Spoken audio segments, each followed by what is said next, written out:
Баршаңызға сәлем, сіздермен бірге Бибидің асханасы. Бүгін мен сіздерге алғаш жасағанын осындай нәзік, ажурный, жұп-жұқа болып шығатын мінсіз құймақтың рецептісімен бөлісемін. Видеоны қарамас бұрын менің каналыма жазыла кетуді ұмытпаңыз.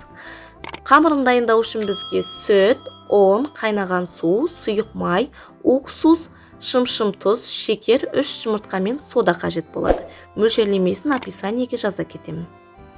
Ал қыздар, жұмысымызды 3 жұмыртқаға шекер және шым-шым тұз қосып миксерлеуден бастаймыз. Бұл жердегі ең маңызды нәрсе венчигіміз құрғақ және таза болуы тиіс. Бұл процесті біз жұмыртқамыз 2 есе көлемге ұлғайғанша тоқтатпаймыз. Дайын болған массамызға 2 бокал сүт құямыз. Сүттің жылы не салқындығы маңызды емес, ең бастысы жақсылап миксерлейміз. Бір қалыпқа келгеннен кейін аз-аздан елей отырып ұн қосып миксерлейміз. Тестамыз пирог сияқты қоймалжың, қоюлау болып шығуы тиіс. Міне дәл осындай қамыр бізде дайын болады. Енді қамырымызға 1 чайный ложка сода, 1 чайный ложка уксус қосып миксерлеп көлем береміз. Қамырымызды әбден араласып бір қалыпқа келгеннен кейін үстінен қайнап тұрған 2 бокал су құямыз.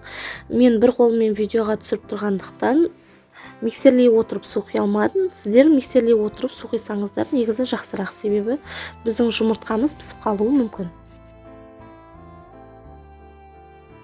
Ең соңында сұйық май қосамыз. Сұйық май негізі 3 ас қасық қоссаңыздар болады. Мен көз мөлшермен қоса салдым.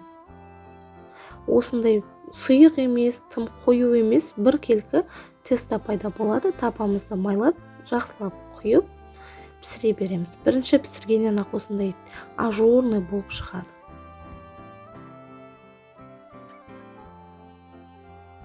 Көріп тұрғандарыңыздай бір тегіс болып, тапаға жабыспай әдемі аударылады.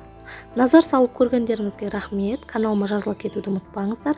Алдағы уақытта неше түрлі рецепттермен бөлісетін боламын.